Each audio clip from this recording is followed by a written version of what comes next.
Welcome to a special holiday bonus episode of Truth Trek. Each Sunday from now until Christmas, there will be a bonus episode.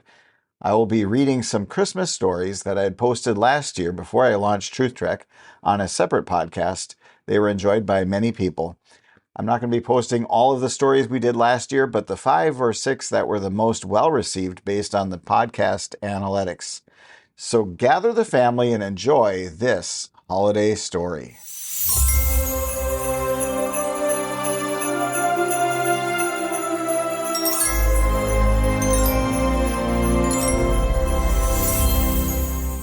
The Littlest Orphan and the Christ Baby by Margaret E Sangster Jr. The littlest orphan gazed up into the face of the Christ baby, who hung in a gold frame and smiled above the mantel shelf. The mantel was dark, made of black mottled marble that suggested tombstones, and the long room, despite its row of neat white beds, gave an impression of darkness too. But the picture above the mantel sparkled and scintillated and threw off an aura of sheer happiness. Even the neat in memoriam card tacked to the wall directly under it could not detract from its joy. All of rosy babyhood, all of unspoiled laughter, all of the beginnings of life were in that picture. And the littlest orphan sensed it, even though he did not quite understand. The matron was coming down the room with many wreaths, perhaps a dozen of them braceleting her thin arm. The wreaths were just a trifle dusty. Their imitation holly leaves spoke plaintively of successive years of hard usage.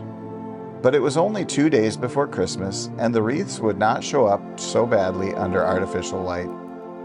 The Board of Trustees, coming for the entertainment on Christmas Eve, never arrived until the early winter dusk had settled down, and the wreaths could be laid away as soon as the holiday was past for another 12 months. The littlest orphan, staring up at the picture, did not hear the matron's approaching footsteps. True, the matron wore rubber heels, but any other orphan in the whole asylum would have heard her. Only the littlest orphan, with his thin, sensitive face and his curious fits of absorption, could have ignored her coming. He started painfully as her sharp voice cut into the silence. "John," she said, and the frost that made such pretty lacework upon the window panes wrought havoc with her voice. "John, what are you doing here?" The littlest orphan answered after the manner of all small boy children. "Nothing," he said. Standing before him, the matron, who was a large woman, seemed to tower. "You are not telling the truth, John," she said. "You have no right to be in the dormitory at this hour. Report to Miss Mace at once." Miss Mace was the primary teacher. "And tell her that I said you were to write 5 extra pages in your copybook. At once." With hanging head, the littlest orphan turned away. It seemed terribly unfair, although it was against the rules to spend any but sleeping hours in the dormitory. He was just learning to write, and 5 pages meant a whole afternoon of cramped fingers and tired eyes. But how could he explain to this grim woman that the Christ baby fascinated him, charmed him, and comforted him? How could he explain that the Christ baby's wide eyes had a way of glancing down, almost with understanding, into his own? How could he tell, with the few weak words of his vocabulary, that he loved the Christ baby, whose smile was so tenderly sweet? That he spent much of his time standing as he stood now, in the shadow of that smile? He trudged away with never a word, down the length of the room, his clumsy shoes making a feeble clatter on the bare boards of the floor. When he was almost at the door, the matron called after him. "Don't drag your feet, John," she commanded him. And so he walked the rest of the way on tiptoe, and closed the door very softly after him. The halls were already decorated with long streamers of red and green crepe paper that looped along in a half-hearted fashion from picture to picture. The stair railing was wound with more of the paper, and the schoolroom, where Miss Mace sat stiffly behind the broad desk, was vaguely brightened by red cloth poinsettias set here and there at random. But the color of them was not reflected in the littlest orphan's heart, as he delivered his message and received in return a battered copybook. As he sat at his desk, writing laboriously about the cat who ate the rat and the dog who ran after the cat, he could hear the other orphans playing outside in the courtyard. Always they played from 4 o'clock, when school was over, until 5:30, which was supper time. It was a rule to play from 4 until 5:30. They were running and shouting together, but in a stilted way. The littlest orphan did not envy them much. They were all older and stronger than he, and their games were sometimes hard to enjoy. He had been the last baby taken before a new ruling making 6 years the minimum entrance age had gone through, and he was only 5 years old now. Perhaps it was his very littleness that made the matron more intolerant of him.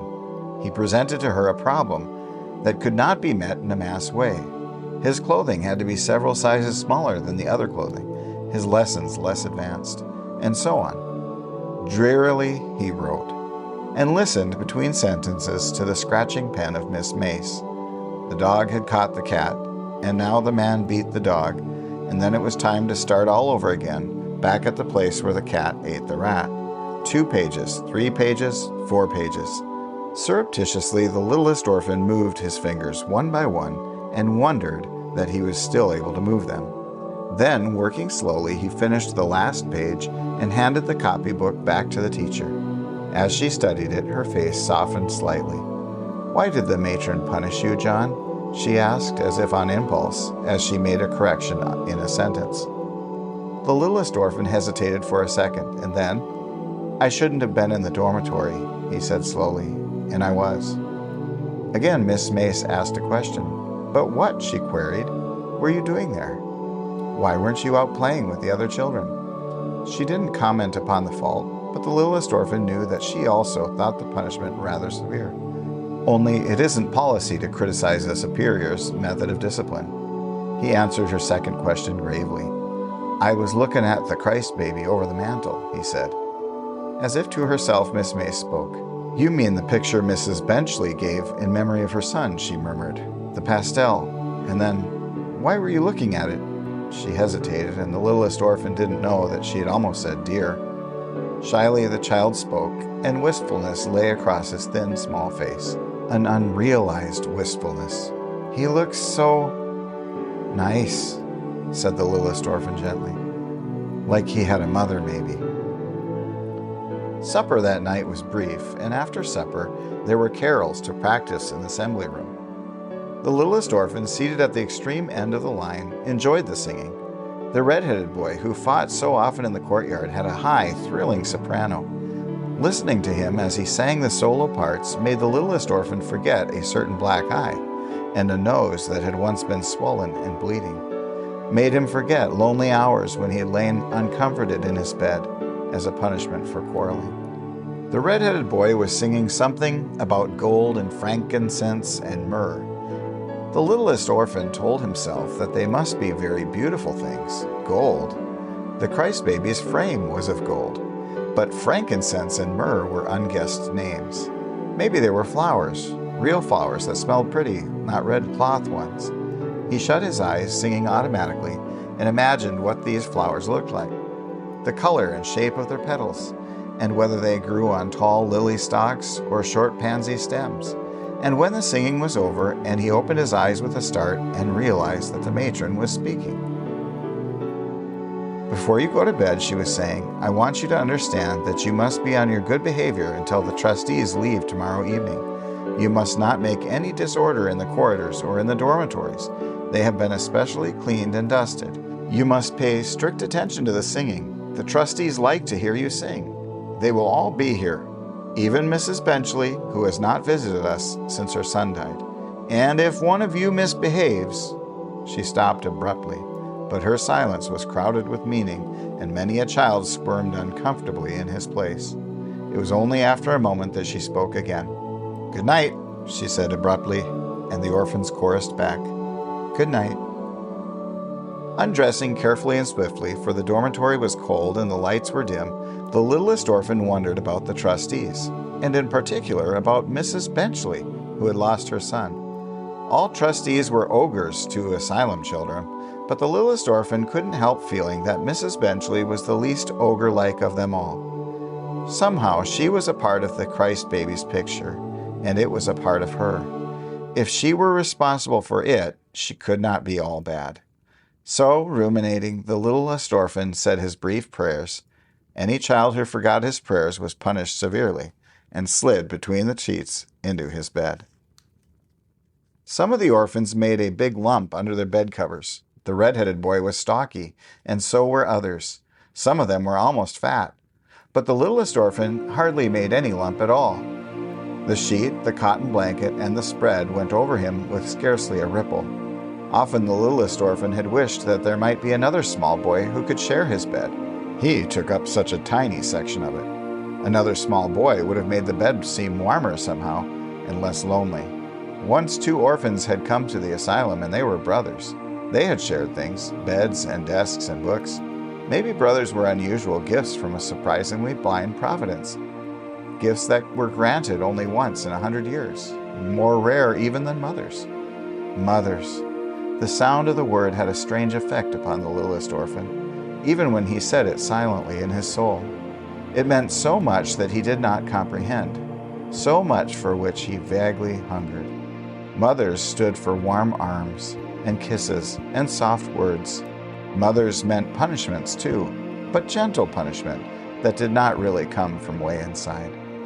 Often the littlest orphan had heard the rest talking stealthily about mothers. Some of them could actually remember having owned one. But the littlest orphan could not remember. He had arrived at the asylum as a baby, delicate and frail and too young for memories that would later come to bless him and to cause a strange, sharp set of hurt. When the rest spoke of bedtime stories and lullabies and sugar cookies, he listened, wide-eyed and half incredulous, to their halting sentences. It was growing very cold in the dormitory, and it was dark. Even the faint flicker of light had been taken away. The littlest orphan wiggled his toes under the cotton blanket and wished that sleep would come. Some nights it came quickly, but this night, perhaps he was overtired, and it was so cold. As a matter of habit, his eyes searched through the dark for a place where the Christ baby hung. He could not distinguish even the dim outlines of the gilt frame, but he knew that the Christ baby was rosy and chubby and smiling, that his eyes were deeply blue and filled with cheer. Involuntarily, the littlest orphan stretched out his thin hands and dropped them back against the spread.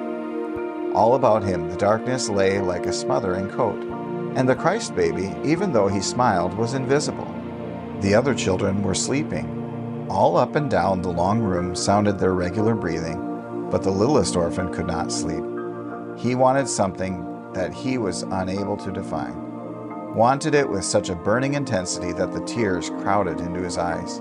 He sat up abruptly in his bed, a small shivering figure with quivering lips and a baby ache in his soul that had never really known boyhood. Loneliness. It swept about him, more disheartening than the cold, more enveloping than the darkness. There was no fear in him of the shadows in the corner, of the creaking shutters and the narrow stair. Such fears are discouraged early in children who live by rule and routine. No, it was a feeling more poignant than fear, a feeling that clutched at him and squeezed his small body until it was dry and shaking and void of expression. Of all the sleeping dormitory, the littlest orphan was the only child who knew the ache of such loneliness. Even the little ones who had been torn away from family ties had, each one of them, something beautiful to keep preciously close. But the littlest orphan had nothing. Nothing. The loneliness filled him with a strange impulse, an impulse that sent him sliding over the edge of his bed with small arms outflung. All at once he was crossing the floor on bare, mouse-quiet feet, past the placidly sleeping children, past the row of lockers, past the table with its neat cloth and black-bound impressive guest book, past everything until he stood, a white spot in the blackness, directly under the mantel. The Christ baby hung above him, and, though the littlest orphan could not see, he felt that the blue eyes were looking down tenderly. All at once, he wanted to touch the Christ baby, to hold him tight, to feel the sweetness and warmth of him. Tensely, still moved by the curious impulse, he tiptoed back to where the table stood. Carefully, he laid the guest book on the floor. Carefully, he removed the white cloth, and then staggering under the, to him, great weight, he carried the table noiselessly back with him. Though it was a really light, small table, the littlest orphan breathed hard as he set it down.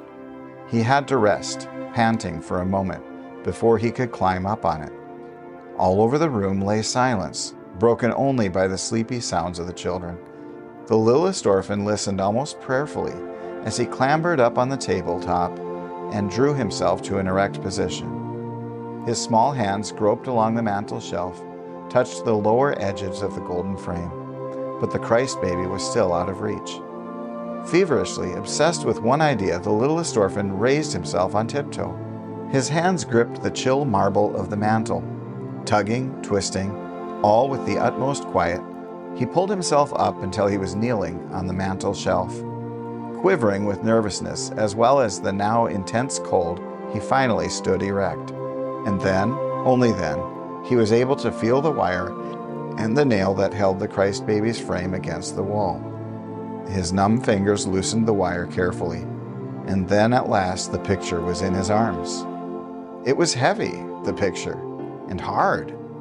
Not soft and warm as he had somehow expected it to be, but it was the Christ baby nevertheless. Holding it close, the littlest orphan fell to speculating upon the ways of getting down, now that both of his hands were occupied. It would be hard to slide from the mantel to the table and from table to floor with neither sound nor mishap. His eyes troubled, his mouth a wavering line in his pinched face, the littlest orphan crowded back against the wall. The darkness held now the vague menace of depth. Destruction lurked on a single misstep. It had been a long way up. It would be even longer going down. And he now had the Christ baby, as well as himself, to care for. Gingerly he advanced 1 foot over the edge of the mantel and drew it back, sharply. He almost screamed in sudden terror. It was as if the dark had reached out long, bony fingers to pull him from his place of safety. He wanted to raise his hands to his face, but he could not release his hold on the golden frame.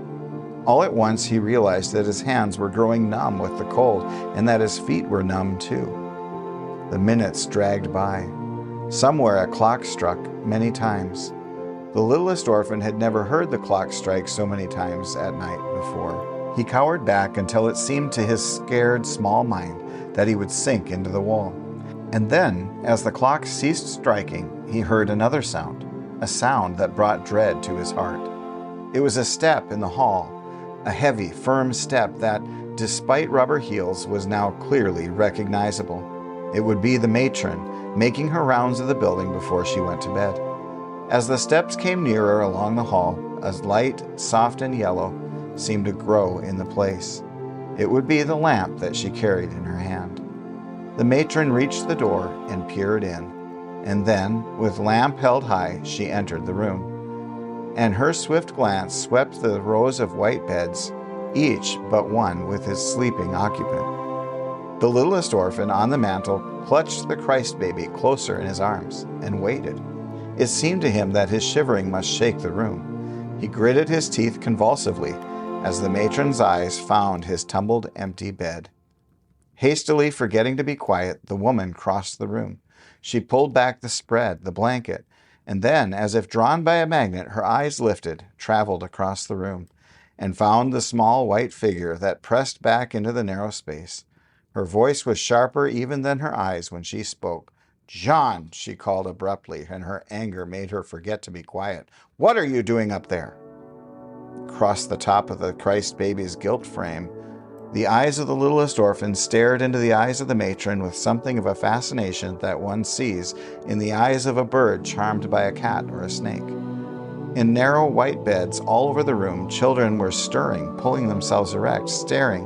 One child snickered behind a sheltering hand, but the littlest orphan was conscious only of the matron. He waited for her to speak again.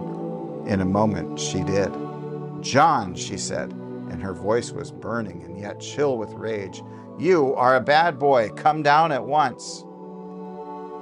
His eyes blank with sheer fright, his arms clasping the picture close, the littlest orphan answered the tone of that voice. With quivering lips, he advanced 1 foot, then the other, and stepped into the space that was the room below. He was conscious that some child screamed. He himself did not utter a sound, and that the matron started forward. And then he struck the table and rolled with it and the Christ baby's splintering picture. into the darkness. The littlest orphan spent the next day in bed with an aching head and a wounded heart. The pain of his bruises did not make a great difference. Neither did the threats of the matron penetrate his consciousness. Only the bare space over the mantel mattered. Only the blur of blue and yellow and red upon the hearth where the pastel had struck. Only the knowledge that the Christ baby, the meaning of all light and happiness, was no more, troubled him. There was a pleasant stir about the asylum. An excited child creeping into the dormitory told the littlest orphan that one of the trustees had sent a tree, and that another one was donating ice cream, and that there were going to be presents. But the littlest orphan did not even smile. His face was set and drawn. Dire punishment waited for him after his hurts were healed, and there would be no Christ baby to go to for comfort and cheer when the punishment was over. The morning dragged on. Miss Mace brought his luncheon of bread and milk and was as kind to him as she dared to be. Yet Miss Mace's had been made timorous by too forceful a world. Once during the early afternoon the matron came in to examine his bruised head, and once a maid came to rub the colored stains from the hearth. The littlest orphan caught his breath as he watched her. And then it began to grow dark, and the children were brought upstairs to be washed and dressed in clean blouses for the entertainment. They had been warned not to talk with him, and they obeyed, for there were folks watching and listening. But even so, flickers of conversation, excited small boy conversation, drifted to the littlest orphan's waiting ears. Someone had said there was to be a Santa Claus, in a red suit and a white beard. Perhaps it was true. The littlest orphan slid down under the covers and pulled the sheet high over his aching head. He didn't want the rest to know that he was crying. The face washing was accomplished swiftly, just as swiftly were the blouses adjusted to the last tie, string, and button. And then the children filed downstairs and the littlest orphan was left alone again. He pulled himself up gingerly until he sat erect and buried his face in his hands. Suddenly, from downstairs came the sound of music. First the tiny piano, and then the voices of the children as they sang. Automatically, the littlest orphan joined in, his voice quavering weakly through the empty place. He didn't want to sing. There was neither rhythm nor melody in his heart, but he had been taught to sing those songs, and sing them he must. First there was O Little Town of Bethlehem, and then a carol, and then the one about gold and frankincense and myrrh. Strange that the words did not mean flowers tonight. And then there was a hush. Perhaps it was a prayer. And then a burst of clapping and a jumble of glad cries. Perhaps that was the Santa Claus in his trappings of white and scarlet. The littlest orphan's tears came like hot rain in his tired eyes. There was a sound in the hall, a rubber-heeled step upon the bare floor. The littlest orphan slid down again under the covers until only the bandage on the brow was at all visible. When the matron stooped over him, she could not even glimpse his eyes. With a vigorous hand, she jerked aside the covers. Sick or no, she told him, you've got to come downstairs. Mrs. Benchley wants to see the boy who broke her son's memorial picture. I'll help you with your clothes. Trembling violently, the littlest orphan allowed himself to be wedged into undies and a blouse and a pair of coarse, dark trousers. He laced his shoes with fingers that shook, mingled with fear and weakness. And then he followed the matron out of the dormitory and through the long halls, with their mocking festoons of green and red paper, and into the assembly room where the lights were blinding and the Christmas tree was a blaze of glory. The trustees sat at one end of the room, the far end. They were a mass of dark colors, blacks and browns and somber grays. Following in the wake of the matron, the littlest orphan stumbled toward them. Mrs. Benchley, would she beat him in front of all the rest? Would she leap at him accusingly from that dark mass? He felt smaller than he had ever felt before, and more inadequate. The children were beginning to sing again, but despite their singing, the matron spoke, not loudly as she did to the children, but with a curious deference. This is John, Mrs. Benchley, she said, the child who broke the picture. Biting his lips so that he would not cry out, the littlest orphan stood in the vast shadow of the matron. He shut his eyes. Perhaps if this Mrs. Benchley meant to strike him, it would be best to have his eyes shut. And then suddenly a voice came, a voice so soft that somehow he could almost feel the velvet texture of it. Poor child, said the voice. He's frightened, and ill too. Come here, John, I won't hurt you, dear." Opening his eyes incredulously, the littlest orphan stared past the matron into the sort of face small children dream about. Violet-eyed and tender, lined perhaps and sad about the mouth and wistful, but so sweet. Graying hair with a bit of a wave in it, brushed back from a broad white brow, and slim, white, reaching hands. The littlest orphan went forward without hesitation. Something about this lady was reminiscent of the Christ baby. As her white hand touched his, tightened on it, he looked up into her face with the ghost of a smile. The children had crowded almost informally on the other end of the room toward the tree. The dark mass of the trustees was dissolving, breaking up into fragments that followed the children. One of the trustees laughed aloud, not at all like an ogre. A sudden sense of gladness began, for no understandable reason, to steal across the littlest orphan's consciousness. Rudely, the voice of the matron broke in upon it. "I had warned the children," she said, "not to disturb anything. Last evening, before they retired, John deliberately disobeyed, and the picture is ruined in consequence. What do you think we had better do about it, Mrs. Benchley?" For a moment, the lady with the dream face did not speak. She was drawing the littlest orphan nearer, until he touched the satin folds of her black gown. And despite the matron's voice, he was not afraid. When at last she answered the matron, he did not flinch. "I think," she said gently, "that I'll ask you to leave us. I would like to talk with John. Alone." And as the matron walked stiffly away down the length of the room, she lifted the littlest orphan into her lap. "I know," she said, and her voice was even gentler than it had been, "that you didn't mean to break the picture. Did you, dear?" Eagerly, the littlest orphan answered, "Oh, no, ma'am," he told her. "I didn't mean to break the Christ baby." The woman's arms were about him. They tightened suddenly. "You're so young," she said. "You're such a mite of a thing. I doubt if you could understand why I had the picture made, why I gave it to the home here, to be hung in the dormitory. My little son was all I had after my husband died. And his nursery, it was such a pretty room, had a Christ child picture on the wall. And my boy always loved the picture. And so when he left," her voice faltered, "I had an artist copy it. I couldn't part with the original. And I sent it to a place where there would be many small boys who could enjoy it as my son had always." Her voice broke. The littlest orphan stared in surprise at the lady's face. Her violet eyes were misted like April blossoms with the dew upon them. Her lips quivered. Could it be that she, too, was lonesome and afraid?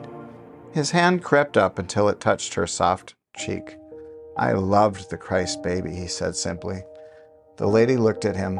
With an effort, she drowned the quaver in her voice.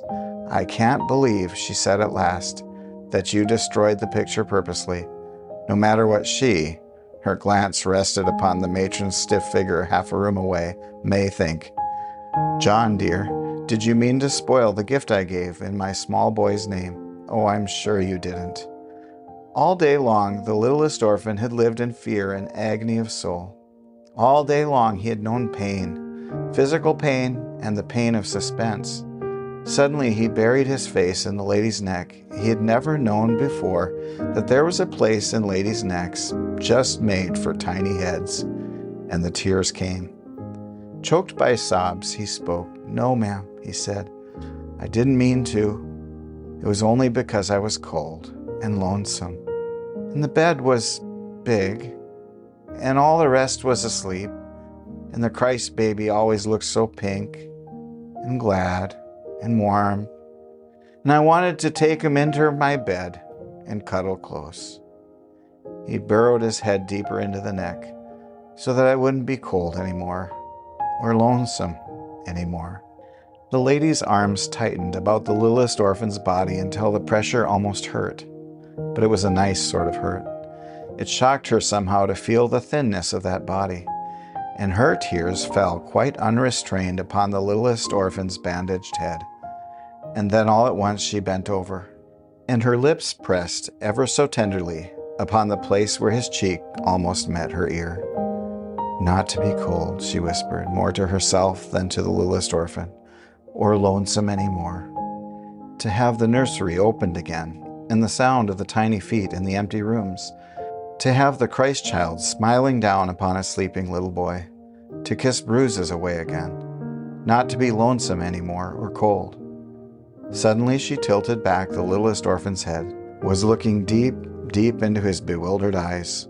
"John," she said, and his name sounded so different when she said it. "How would you like to come away from here and live in my house with me? How would you like to be my boy?" A silence had crept over the other end of the room. One of the trustees, who wore a clerical collar, had mounted the platform.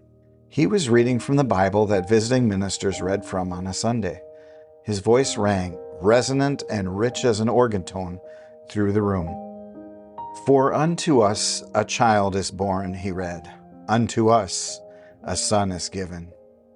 The littlest orphan, with a sigh of utter happiness, crowded closer into the arms that held him. And it was Christmas Eve. The end.